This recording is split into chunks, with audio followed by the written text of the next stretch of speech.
Hi friends, teaser ఇలా ఉంటుందని నేను అస్సలు అనుకోలేదు. సినిమా మీద ఎక్స్పెక్టేషన్స్ అయితే ఈ టీజర్ అయితే పెంచేసింది. అసలు తేజ సజ్జా హనుమాన్ సినిమా హిట్ అయిందంటే డైరెక్టర్ వల్ల హిట్ అయిందిలే, మంచి సినిమా తీసినాడు. సో అనుకోకుండా అదృష్టం కలిసి వచ్చి మంచి సబ్జెక్ట్ పడి తేజ సజ్జా హీరోగా ఈ సినిమా అయితే క్లిక్ అయింది, హిట్ అయింది అనుకున్నాం. Hanuman cinema next cinema Teja Sajja normal ఏదైనా ఫ్యామిలీ సెంటిమెంటో లవ్ సబ్జెక్టో తీస్తాడు అనుకున్నాను. కానీ ఈ సినిమా టీజర్ చూస్తే మాత్రము ఎక్స్పెక్టేషన్స్ అయితే పూర్తిగా పెరిగిపోయినాయి. టీజర్ అయితే ఎక్సలెంట్. సినిమా టీజర్ మాత్రం మైండ్ బ్లోయింగ్.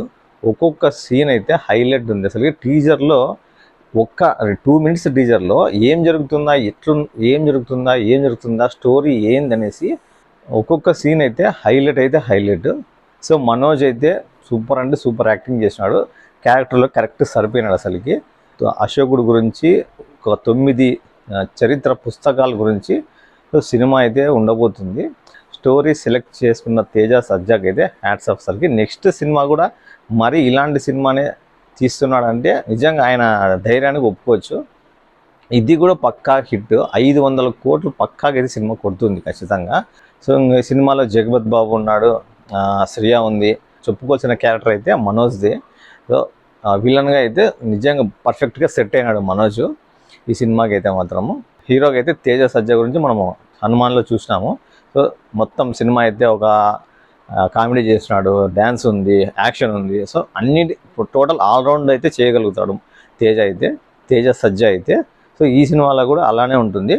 సో కానీ లాస్ట్ సీన్ చూస్తే ఈ సినిమాలో ఒక పక్క యుద్ధం గురించి చరిత్ర గురించి చెప్తూనే ప్లస్ దేవుని స్క్రిప్ట్ కూడా దీంట్లో యాడ్ చేసినాడు సినిమాలో.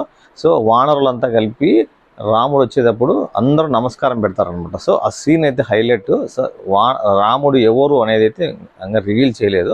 సో కానీ లాస్ట్లో మాత్రము హనుమాన్ సినిమాలో అయితే ఎట్లా హనుమాన్ అయితే ఆంజనేయ స్వామి ఎట్లా కనబడిస్తాడో, సో ఈ సినిమాలో కూడా ఈ రాముడు ఎవరు అనేది లాస్ట్లో అయితే చూపిస్తారనమాట. టీజర్ అయితే చాలా బాగుంది.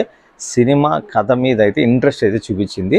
నేను ఇంకా నెక్స్ట్ ఇయర్ ఏమో రిలీజ్ అవుతుందేమో సినిమా అనుకున్నాను, కానీ ఈ సెప్టెంబర్ 5వ తేదీ అయితే సినిమా రిలీజ్ అవుతుంది. సినిమా అయితే హైలైట్ ఉండబోతుంది. యాక్చువల్గా ఈ సినిమా పెద్ద హీరోలు తీయాల్సిన సినిమా అయితే ఆ రేంజ్ అట్లుంది. సినిమా టీజర్ చూస్తే పెద్ద హీరోలు తీయాల్సిన సినిమా. అసలు ఈ తేజ సజ్జాకి దొరకడం అదృష్టం. అసలుకి తేజ సజ్జా అయితే ఇంకా 2-3 హిట్లు పడితే మాత్రం పెద్ద హీరో అయిపోతాడు. పెద్ద హీరోల లిస్టులో అయితే చేరిపోతాడు నిజంగా.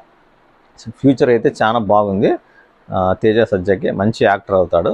సో ఈ సినిమా అయితే ఎక్సలెంట్ ఉండబోతుంది. టీజర్ అయితే అదిరింది. సినిమా కోసం నేను కూడా వెయిటింగ్. Bye friends.